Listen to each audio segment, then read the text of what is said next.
Good morning, everyone. Well, it's morning here for me in the UK anyway. This is Ben Calder here for the BTPA, the Bowen Therapy Professional Association. And today, really excited to be talking once again with Graham Pennington. So, Graham and I haven't had a conversation like this for about 18 months now. He was one of the first people in on this interview series when we started it. And so it's really nice to have a catch up with Graham. We're going to be talking a lot about the Zagreb conference over in Croatia, 23rd to the 24th of May for the main conference, with additional workshops taking place 25th, 26th, and 27th. And they've got an incredible lineup for the conference that they're having out there, including the one and only Romney Smeeton. So he's coming out of Australia over to Zagreb for this amazing event. So Graham and I are going to be talking about that. We've also got some amazing clinical gems in this conversation as well. So make sure you have a roll through. We will be clipping some of this stuff out because it's awesome. But yeah, let's get into the discussion with Graham Pennington. But do make sure like and subscribe. Okay, click those buttons, share this stuff out, help make Bowen as popular as it really deserves to be so that we can help as many people so that we're not having struggling out there. So let's get into it. Me and Graham Pennington. Graham Pennington, great to see you again. Thank you for joining me all the way from sunny down under. Yeah, g'day, Ben. It's nice to chat with you again, mate. Yeah, sure. I wish the weather here was as good as it is down there. We've had some raging storms over the weekend, so probably lost a few tiles off the house in the process. Oh, did you? Oh, well, we get our share. Don't worry about that.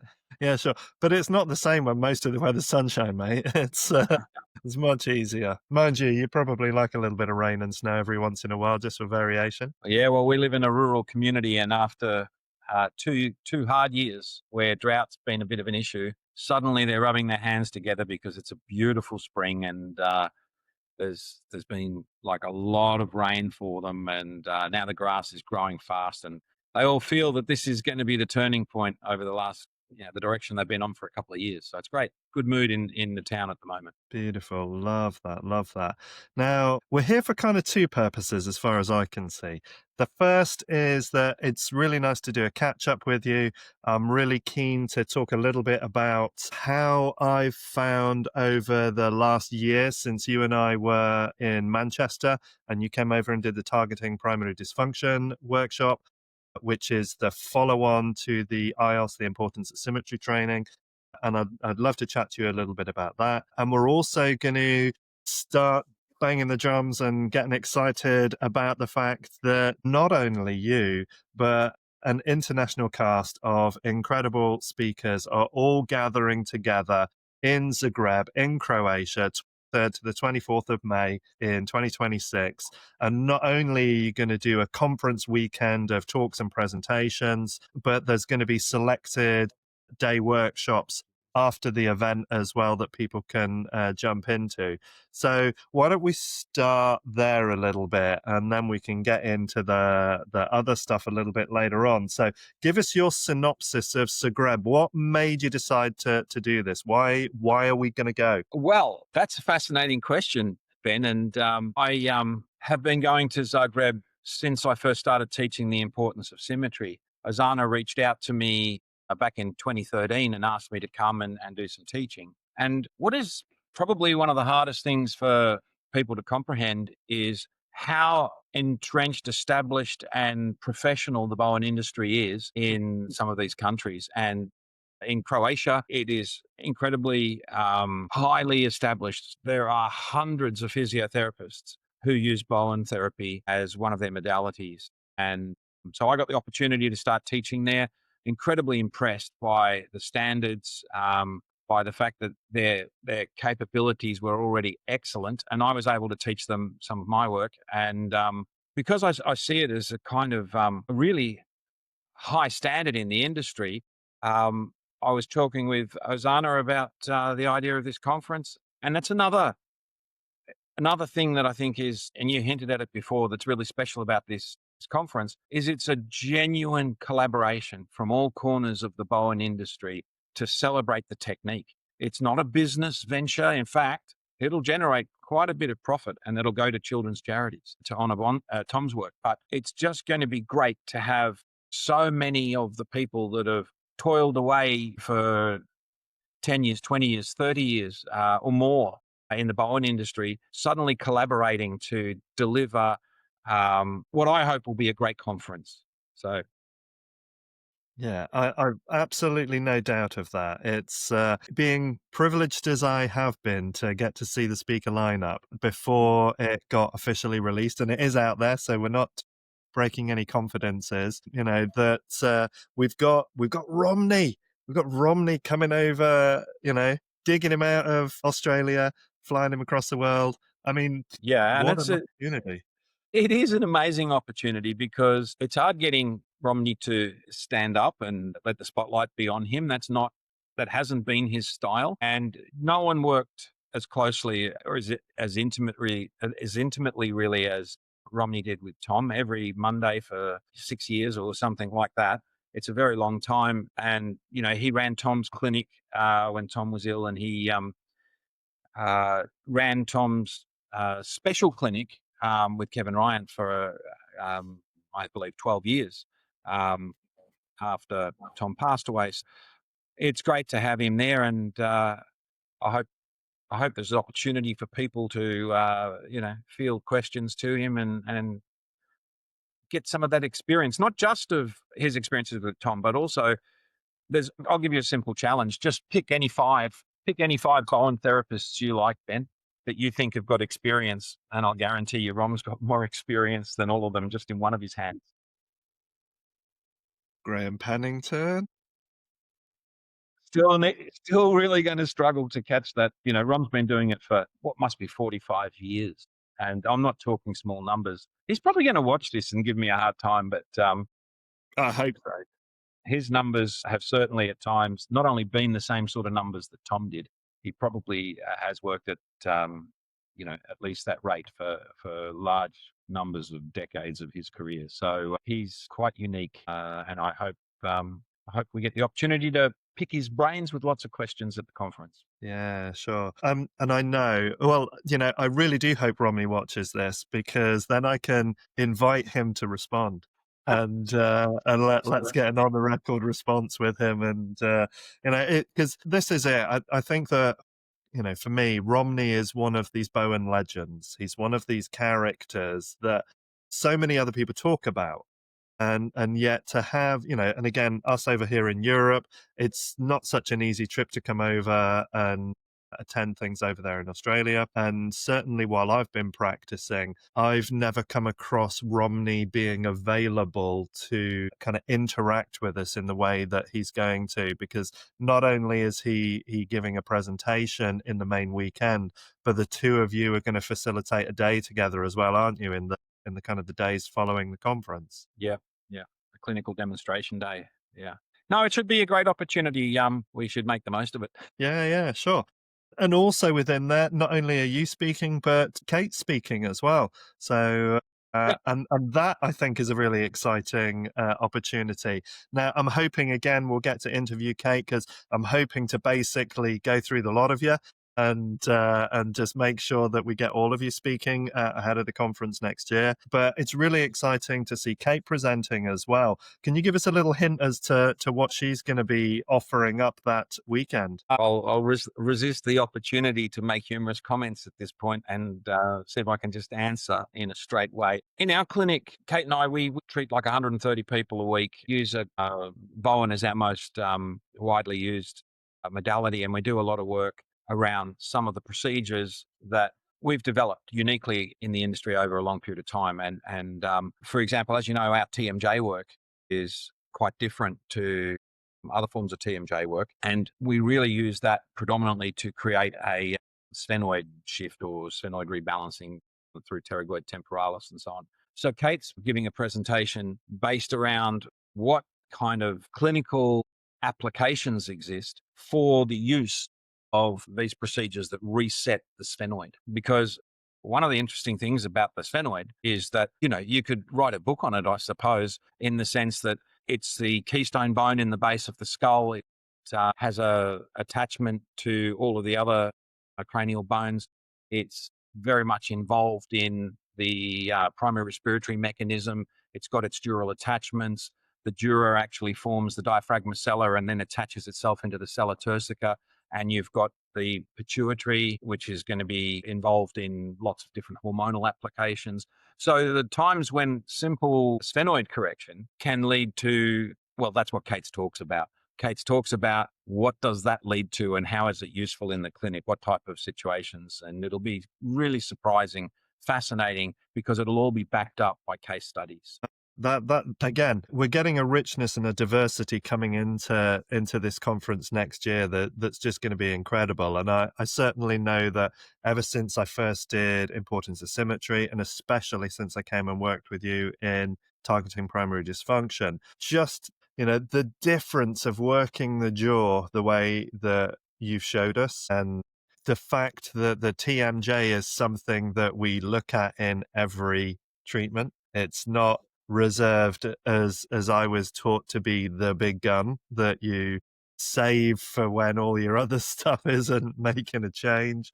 The fact that we're assessing and treating there with every session makes an incredible difference into the outcomes of the work, and I certainly know has changed the speed and the efficiency that I work at. And again, for anybody that's listening, especially if because again, just in my own reflection, TMJ up until that point for me was something I kind of did, but I didn't necessarily feel that it did a lot, and I didn't understand why it was a reserved move for second, third sessions when other things weren't working, and I just felt like it wasn't really doing much good at all. But after I got introduced to it, through IELTS, which I did with Robert Smith, and then Targeting Primary Dysfunction with you, it's just miles away from that. I mean, I'm curious, do you feel that you can comment on why you think it ended up going that way rather than on or why you ended up going in the direction that you did with it? How long you got, Ben? And how many comments do you want me to? Well, you're going to edit this, I'm quite sure. I'll say whatever I like and you can edit whatever you like. Brilliant. Go for it, please. Yeah, look, I think that you get accents. You go to the UK and you get to travel around and you see people with lots of different accents. And some of those accents, it's hard to believe it's still English. But that's like that in the Bowen world. You can go and it will depend on how, there's a saying, we don't see things the way they are. We see them the way we are. And so a Bowen industry exists because Aussie took a view of Tom's work and shared it with the world. But the view that Aussie took was through very different eyes. He wasn't a trained therapist. He was a farmer who simplified the technique and gave his, it was 12 or 14 colored pages that recorded his version of the technique. And on the back of that, the global industry has established itself. And that's an amazing achievement. And it says a lot about the quality of that work that he put forward. However, it didn't involve assessment. It was we use the word recipe style, where one size fits all, and it came with a heap of rules, which were generic and they were just basically for the greater good. But the difference is, for me, that I sought a different authority. Instead of the authority of the school, I wanted the authority to come from the person's body, the nervous system in front of me. So I do the TMJ if it tells me to. I do, and I know when it's happy with what I've done because I'm having a conversation with it. I'm watching how the nervous system responds. And as soon as I learned to establish communication in terms of reading the body responses, then I just got a lecture from every single patient that I ever treated. And so I was able and am able to continually develop and test and refine and research my own work. And I think that every therapist is capable of doing that once they get the tools that allows them to collect real-time feedback and to validate that their treatment has been effective. So, it's an evolution. I think that it's not long. If you look at it, Aussie's first workshop was the end of 86. It's not long. It's a new technique, isn't it? Yeah, sure. And I'm guessing by tools, if I'm to take a guess at that, the two obvious ones are A, assessment, and B, palpation. Yeah. And the combination of those two pieces of information are then what make you decide about where, how deep. Yes, but I would go one step further. And that is that assessment, I can pull anyone off that street there and they can teach assessment. So you can assess anything, Sure. including my attitude to assessment. The thing is, what I think you need to do, you need to have holistic assessment. This becomes really important. Something where it's representing the highest level of order within the body, and it's a global response that you're seeing each time, and you're seeing how each part relates to the whole. So I term the type of assessment that I do a holistic tonal assessment, and it's just looking at the tension levels that the nervous system is generating. Usually that's expressed in terms of symmetry, and then we use that as a reference point to guide us to the problem, and then we use it as a reference point to tell us when we've affected a significant change at that target site. And then your therapy becomes informed by the patient you're treating, in which case we don't have to have rules anymore about what procedures to do when.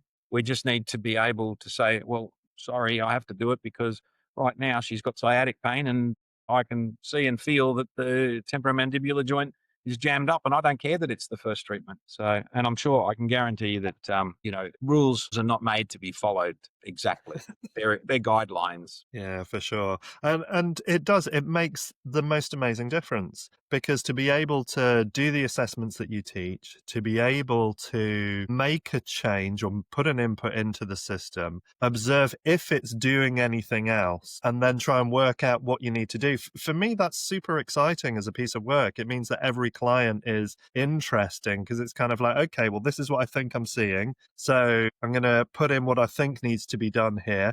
Do we get a real-time change in that in the clinic on the couch? And if not, what am I missing? Where is the indication taking me? And sometimes there's a couple of layers that you need to kind of play within that, and I'm kind of happy with that. But just to be able to have the real-time change, rather than being able to say, well, I've done my treatment, I'll see you next week, let me know how it goes. Oh, I couldn't agree more with you, Ben. And one of the things that's really exciting for me, because I'm so passionate about Bowen, I'm in my 36th year of practice and I love it. And I love the complexity of complex cases. I love the multi-layered, where you have to pull off 3 or 4 layers.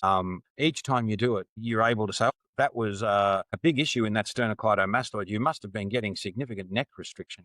And they're like, "Oh, I have. Yeah, but that's been happening ever since, and you can take layer after layer off during the one treatment. And you don't have to decide when enough is enough, because the body is telling you when it's enough. And you just have to respond to the information the body gives you. And the whole thing is that it is a response. The treatment becomes a dance with dysfunction and with the body's healing response, which I imagine we'll come to in a little bit. But so for me, I love practice more than I ever have. And I love the complex, difficult cases. And it's really quite surprising, because when you have this level of perception and this level of feeling empowered as a therapist, it's amazing how that influences your clients.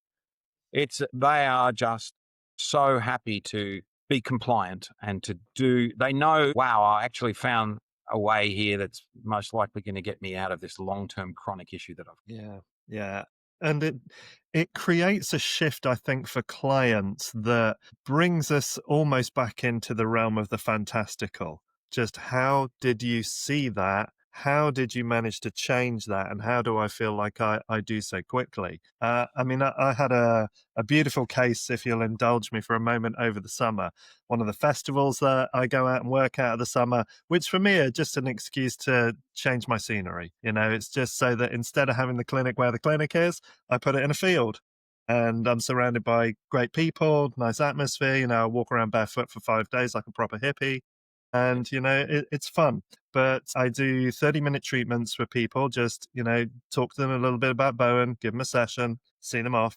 And I had a gentleman come and see me, and his review is up online now, so I know that I'm, kind of not speaking out of hand with him. But he's a tennis coach. He's been, a semi-professional tennis coach for years, and he's been really, really struggling over the last couple of years. It's been getting harder and harder for him to teach because of pain and restriction in his neck and his shoulder. So from assessing and working on him, part of what we found out in what you class as your non-switching pattern through the targeting primary dysfunction work, he's right oblique, right adductor, stitched up really tight. And the release was really strong for him. And he got off the couch and he was like, oh, yeah, yeah, yeah, I don't know, yeah. And he kind of, he was like, had him walk around a little bit. He seemed okay, sent him off. And then he sent me an email 2 weeks later, said, I have no idea what you've done. I've been in pain for over 2 years with that. And I haven't had any pain since you treated me. And I feel like I'm playing fully again, Yeah, which was obvious. He's a right-handed player, right yeah. oblique, right adductor. Everything is tight down through that side, and the release changes things. And I mean, he messaged me. It must have been 6 weeks, nearly 2 months after I'd done one treatment on him, and he's still feeling great. Yeah. No, it's amazing. I've got the cliches all through my workshops, that the outcomes improve dramatically when you actually aim at the problem. And your treatment, what you're telling me, what I'm hearing is what I hear from so many therapists that have enjoyed the iOS and TPD classes. You're telling me that you feel you have this greater capacity to read the body, and that you feel informed by the patient, and not just as to where the problem is, but when you've got it and when it's changed. And that's the essence of practice. And I'm delighted, Ben, to hear you're loving it. And I know that's just one case. I know that's happening to some degree with every patient you treat. And it's the absolute joy, because it enriches you, not just in your therapist experience, but in your learning journey as a therapist. You become far more tactile consciousness. You become much more experienced, much more able to predict the outcome of your next treatment, all based on the control that you were able to experience in the previous treatment. So the learning journey never ends. Yeah. Yeah. Oh, I completely agree with that. And it does. It makes the work much more exciting to me because it gives me a sense of, well, what am I going to find and what's going to shift while I play with it? And how did this person manage to create this pattern within? Yeah, and it's a sense of discovery with each patient. It's fantastic. Yeah, yeah, sure. And, I think for a good career, this is how it should be. We shouldn't be bored by what we're doing, going through these rote kind of practices, hoping that we're going to get a change within there. We're looking for something that fundamentally we can experience an obvious shift, and that, that our patients are giving us that feedback as well. My clinic's busier than it's ever been. And yet I'm getting faster, easier results than I ever got kind of 10 years ago. So it's just, I love it. I do. I really do. Awesome. Thank you. It's great to That's hear. okay. So I'm going to just quickly run down as well a couple of the others that we've got coming to the Zagreb conference in May next year. So apart from you and Romney, who there's no doubt that you are the stars of the show to a great degree. Kate's speaking as well. And I love the fact that John Wilkes is coming in as well. I'm going to interview John again in a little while. So for those of you listening, I know when we interviewed John last year, he and I only managed to get a short interview due to connection issues. So it's really nice that he and I are going to get another chance to speak. We'll be recording in November, so you guys will get to see it kind of by the end of the year. We've got Christos Milanas. That's it. My addiction this morning needs a little bit of help. We've got Paula Essen, who's going to be coming in and speaking as well. Alexandra Maximovic, Anne Schubert, Darko Bilic, and Ozana Pope Gajic as well. So you've got an incredible lineup of speakers for that whole weekend. And then you and Romney, Anne and Christos and Paula are all going to do workshops in the days following that as well. Was there any particular reason why it was this group of people that was drawn together? Was there something thematically in mind for you? And I know that Azan has been a big kind of factor in this, but was there anything in particular that you decided to come together with this group of people now? I don't think it's like that. I think, for example, initially Georgi Ilchev was going to be joining us, but he's got other kind of his commitments have double booked over the weekend, and unfortunately, you never find a date that's going to work for everyone. But we would have loved to have had Georgie with us, and he would have loved to have been there. And there are others, I'm sure, that would, participate and support such an idea. But I think what you're seeing with all of these people that are coming is that they're progressive, inclusive, that they are really looking forward to uh, collaborating for some full celebration of Bowen therapy. I think that's the Yeah. only thing that we all have in common. Brilliant. And it feels to me it's that there's definitely a larger collective of people moving in that direction of interest in each other's work and collaboration rather than this is mine and this is the way and everything else is not right. It feels like we're wanting to be curious about what makes each other successful and what insights and learnings and perceptions different minds have created. Like you say, it's a different accent. Yep. Yeah, and I think that it has been the very nature of Bowen has been it's grown up from a kind of series of separate. I use the analogy of dojos. My teacher, my school, my dojo, and I've seen that firsthand lots of times. And as other people have broken away and created a new school, then their students, they look across at the other students over there and wonder what they're doing. And this is just saying, don't be ridiculous. We're all speaking the same language. Let's just share what we know and have a good time and learn from each other. Yeah. So I'd like to think that it's a maturing of the industry. Yeah, sure. And something I think we need to continue to encourage. So hopefully, perhaps there'll be an annual Zagreb conference as well, and Yeah, something wouldn't like be a that would be bad great. thing. And this was kind of one of the interesting things at the BTPA AGM, 2 days ago, is that not only did we have BTPA members there, we had non-members there, we had people from other associations there, and we had non-Bowen practitioners that came along for the personal development day as well. That tells me that the marketing is working better, but it tells us that there is more interest coming from other spaces, that what we're trying to offer as an inclusive organization is this connection to useful information and useful ways of understanding bodies, practice, and so on. So, I love the fact that Zagreb has got such a range of people coming into it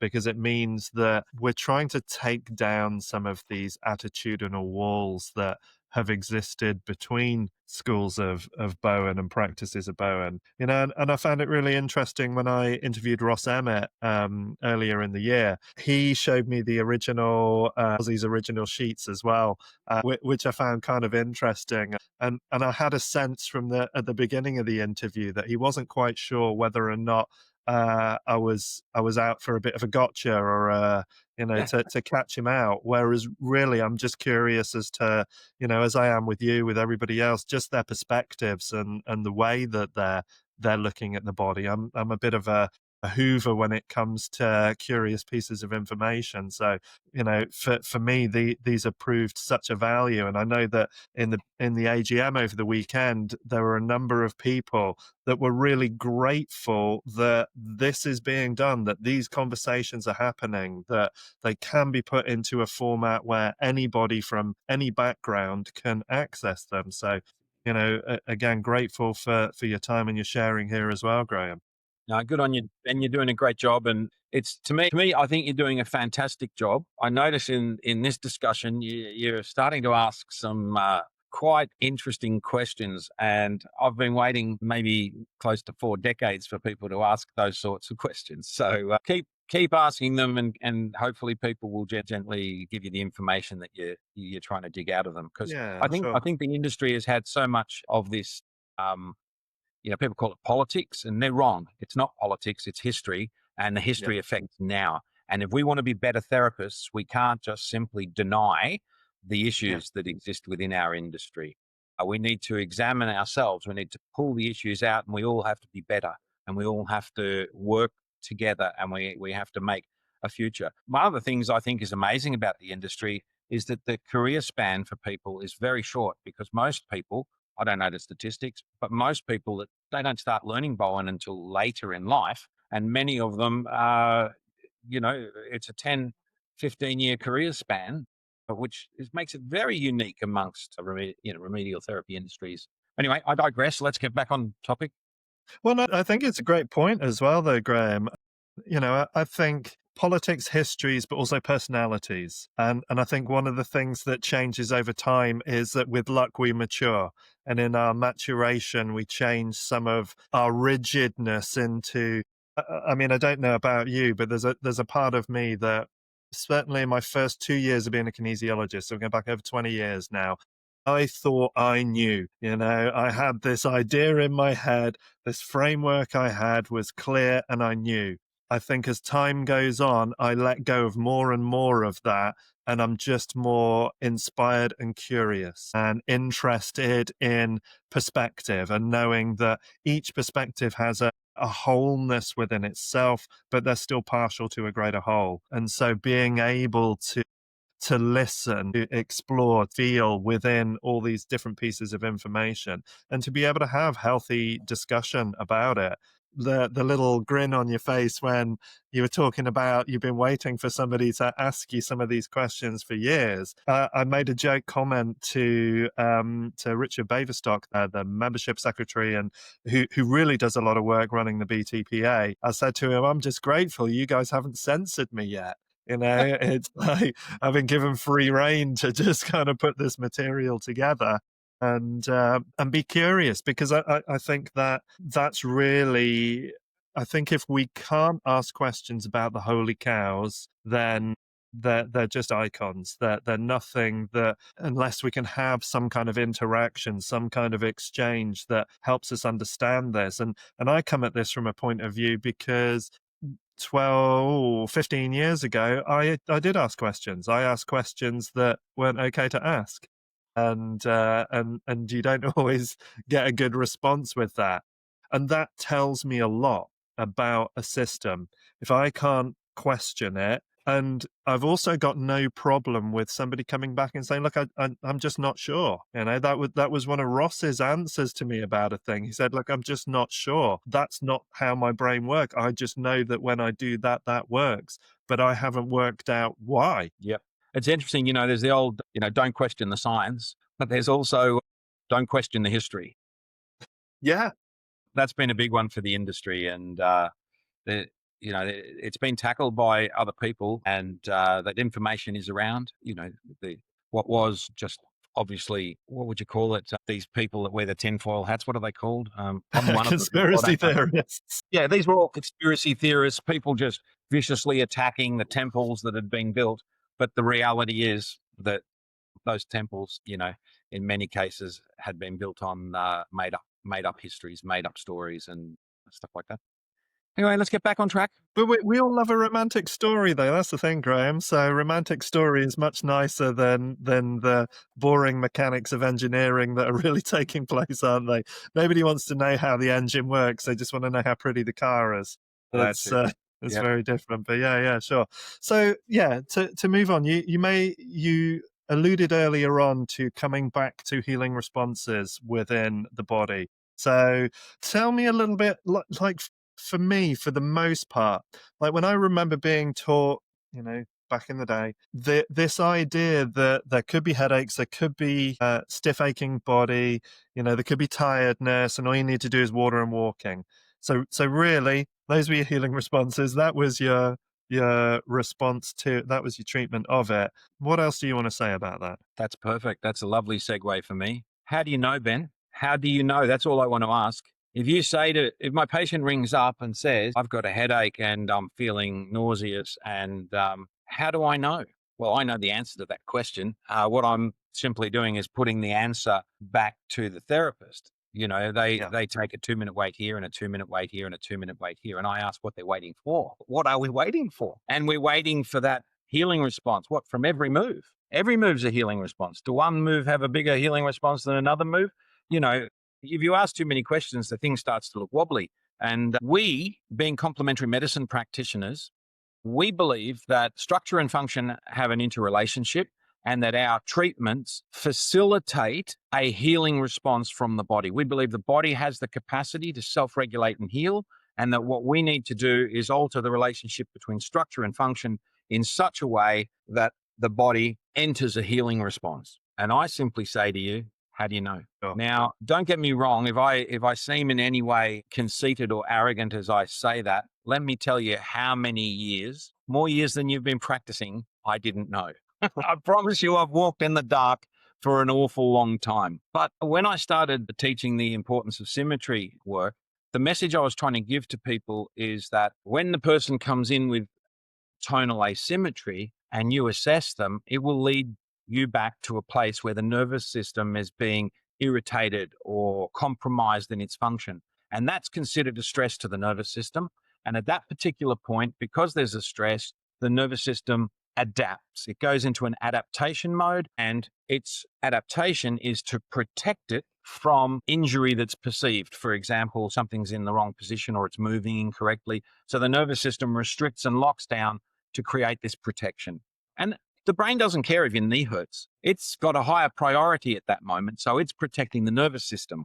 And it's quite happy for your knee to hurt. That'll just immobilize you, and then you won't be able to put this threat into the system at this stage. So each patient that comes in with tonal asymmetry is in fact in a state of protection based on this adaptative or this adaptation response. If you use the holistic tonal assessment, this will lead you to that place, and you can give a treatment to this person that will resolve its conflict at that place, at least temporarily, at least for a period of time. How long will it do it for, Ben? For as long as the window of symmetry lasts. Now, at the end of that time period, let's assume someone has a nasty issue. One treatment's not going to fix it, but they come in, you give them a treatment, and they enter the window of symmetry. At the end of, let's say, 4 days or 5 days or whatever, 6 days, that person then goes into a state of stress again. So they leave the window of symmetry and go back into an adaptive state. It took me a long time to realize that window of symmetry wasn't telling me that I'd fixed their problem. It was telling me that their nervous system had shifted from a state of adaptation or protection to a state of rebalancing, a state of renewed coordination, healing, or I say they've gone from protection to correction. And as long as they're in that state, we are seeing a very notable shift in the central nervous system's function, where it goes from protecting to correcting. And that's how you know if the patient comes in and they're having some sort of strange symptomatic reaction, and you check them and see that they're still holding the symmetry that was established yesterday, then you can reassure them and tell them, no, your body doesn't want more treatment right now.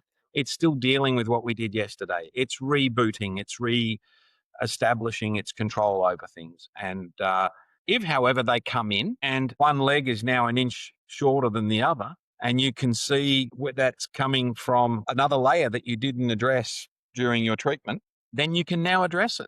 And you can put them back into or on the track of reestablishing nervous system function and healing and that sort of stuff. So I realized that this window of symmetry was a concrete, visual, tangible evidence of the body's nervous system response, either still stressed or in harmony for a window. And that correlates to the shift from the parasympathetic to the, or from the sympathetic rather, being the protective mode, to the parasympathetic response that we want to see in our patients, that we talk about. Oh, Bowen elicits a parasympathetic response. Does it? Show me, because I can show you. And that's pretty much what I'll, one of my presentations at the conference is about. It's about the window of symmetry and its meaning. Beautiful. For anybody listening to this right now, wind the video back 5 minutes, listen to that again, wind it back, listen to it again, wind it back, listen to it again. That is probably one of the most important things for you to understand about the work that you're doing with bodies. Just embed that in there. And again, I'll be clipping that out. That's going out onto the internet as a piece of information, because that is so interesting to consider as a concept. And I think part of the reason why I find it so interesting is so often what I see is over-treatment, people not being able to observe the body in such a way that they're continuing to just put input in without asking whether or not does the body even need it. And one of my favorite moments, you asked about what are we waiting for in the breaks? Well, I'm not waiting for anything. If I've noticed something, then I'm making notes. And when I finish making notes, I go back and I do my next bit. And when I notice something, I make some more notes, and then I go back and I do something else. So, it changes that speed of how we can treat, that efficiency of how we can treat. But for so many years, I've watched just people pile on more and more and more and more and never give healthy space for integration, for the body to actually respond to a thing. If I'm not fixed in an instant, then I must do more. No true dialogue between what's going on with that person's nervous system, energy system, because we haven't even started to talk about the meridian stuff yet, and the extraordinary vessels, which again, having just spent a couple of weeks ago with my brother, looking at those 8 extraordinary vessels and their role in embryology and through Qigong and clearing all of that stuff energetically. If I hadn't just done that, it wouldn't be quite so much on my mind, but just this importance of there being true dialogue going on and real listening skill going on with the body, so that you know when to say, I'm not going to treat today, or I'm not going to put anything else in today. The assessment looks good. Let's just be patient. Because we're talking about a scenario in which you're informed, and this information that you're getting is telling you, was your treatment successful? Did you target the right place? Is the body responding? And how long it's responding for, and when the next treatment input should be made. And it's just this information is so empowering. It's, I think that's been one of the great changes, if I can take us on a tangent for a second. In the last, say, the last decade, the industry has changed heaps. And there's an actual paper that Kate wrote and had published about the time, 10 years or more ago, like 12 years ago, where she looked at the fact that the Bowen industry didn't have any assessment. And then we came along with the holistic tonal assessment workshops in the form of the iOS workshops. But also, other people came along and they taught assessments as well. And all of a sudden, there was everyone was learning assessments. And it's been great, because whether I approve of that style of assessment or don't approve is really not a significant issue. The fact is, like, we've taught 2,000 odd people through the iOS classes. Thousands have done other types of assessment classes. So at least Bowen therapists are able to assess. And that's been a great development through the industry. I'm seeing now schools are incorporating that assessment into their initial training, and it should have been there right from the beginning, in my opinion. I don't accept the arguments that it should come later. How can you develop? I can treat you for all sorts of things. I just don't know yet what's wrong with you. I'll learn that later. Yeah, no, I thoroughly agree with you on that. And, I can remember when I was doing my initial training in 2010, and obviously at that point, I'd been a kinesiologist professionally for about 7 years. I was really comfortable with my muscle testing, and there was a bit of a, ooh, you can do that if you want, but that's nothing that we do. And there was a footnote in a book somewhere of somebody, a Bowen book, mentioning about combining of modalities, and just saying that one of the few things that was okay was kinesiology, because we were looking a little bit at functional difference, and if that was being used to inform the Bowen treatment, then that was okay. And then we're at a point now where there seems to be a lot of kinesiology assessment coming in there out of, to assess what's functional, what's not. So, even in the last kind of 14, 15 years, we've seen such a radical, as you say, such a radical turnaround in that idea. And yet I think it's also one of the things that has, in the lack of it's inhibited Bowen, because when you're trying to present this as an effective clinical modality, it's kind of like, well, how do you know the difference between there and there? What's the measurement that offers us an indication that you've done something that is beyond placebo as well, rather than just lying somebody down for an hour in a nice room and leaving them for a bit, prodding a few things. Yeah. Yeah, exactly. So anyway, I think the industry is going well. We're having this big conference and people are assessing and we're all getting on well together. I think it's going great. Yeah, me too. I love it, Graham. Honestly, it's my favorite part to be involved in this industry. I think we've gone, the radicalization of actually Bowen coming into consciousness, into people being able to access this, through to its sort of formalization through Ozzy's way of looking at the world, through to where we're going now. It's like we've bottlenecked and we're moving back out again, and we're we're doing what should be done in every healthy evolution. In integral theory, we look at this concept called transcend and include, which is to do with changes in levels of consciousness development that are observing changes in complexity. So things start at their simplest levels and move through stages of complexity. But at each stage of development, we have to get rid of, we have to transcend those ideas, beliefs, practices that are limiting or not serving, but we include the value of the things that do work, are helpful, have value.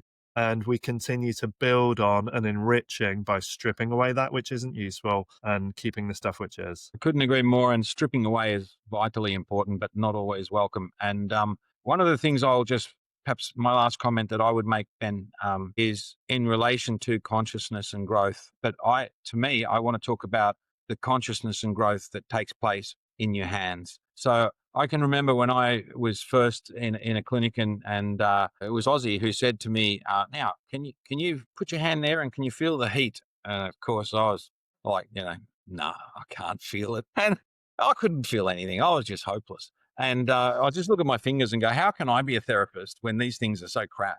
I just can't feel what I'm supposed to feel." But when you have a process of real-time feedback that the nervous system that you're treating keeps giving you, and that feedback exists not just visually, but on a tonal level where there can be dramatic changes in tensions under your finger. So as you recognize the primary issues, you can feel them, you can recognize them by touch.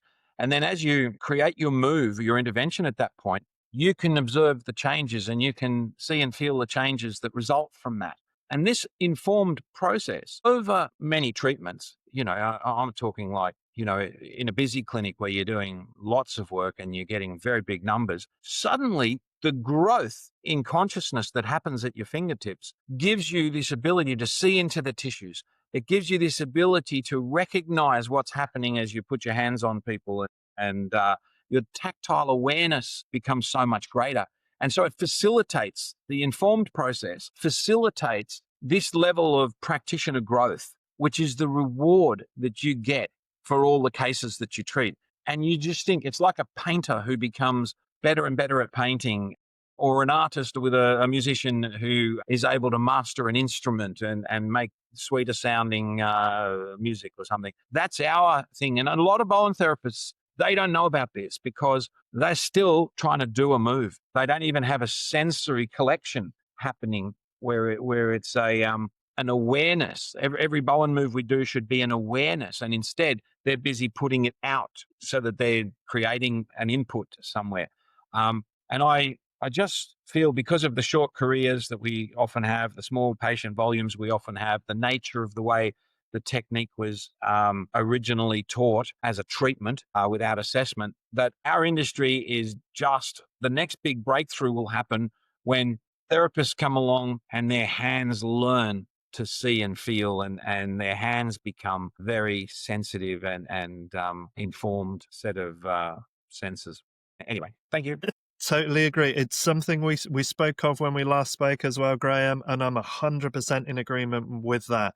Again, going back to this idea that in my early years I knew and dispelled all that idea. There is nothing like having had 10,000 bodies under your fingers to have changed that perception. If you've got that curiosity, if you're going into it almost with what they class in Zen as the beginner's mind, just what is it that I perceive with this particular person, rather than just going through a rote practice where this does a movement that I've learned, but there's a disconnection from here. What do I feel? What do I know within that purpose? And I think we are getting much more discussion and much more interest, and the teachers who are teaching now, I think more of them, certainly with the ones that I've interviewed over the last couple of years, there is more of a direction for that. There's no doubt about it. And it's something as well that it's great that we've got people such as yourself that have got so much volume of information that you can actually say to us, look, this is what you're looking for.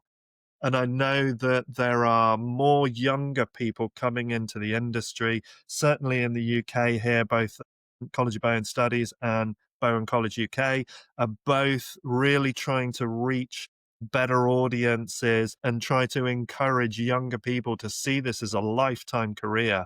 Yeah. And just to kind of pull in a slightly dystopian view of work here, this will never be replaced by AI or animatronics. So if you want a future career that is pretty much AI proof, nobody can learn what you can learn through those fingertips by touching another human being. So for me, I feel AI safe as the future goes forward, because these are machines that they're not going to replicate. Yeah. All right. Fabulous. Thanks, Graham. I can see it's got very dark where you are. I know that we had a slight shift in the times because of your daylight saving times change. So we're looking forward to seeing you 3rd and 24th of May, with workshops going on 25th, 26th, 27th in Zagreb in Croatia next year. There'll be a link for the website for that down below, so you can go and get your tickets, get your travel organized. Go and spend a week in Zagreb. It's lovely, Well, enjoy it. also, the other good thing I'll just mention is I happen to have a fair bit of inside information on this conference Really? being involved, and the numbers for the conference are looking very good. Okay, I'm thinking that we will reach capacity, and that's wonderful because it's a very good capacity. great. So in a Nancy Pelosi kind of way, take that insider information, get yourself booked in before the thing books up. And let's face it, if it sells out, then it just it kind of pushes that we need an annual one. So Yeah, yeah, exactly, exactly. Good on you, brilliant. Ben. Thanks, Graham. Great to speak to you as always. And for all of you listening as well, thank you for your time and attention. We really appreciate it here with the BTPA.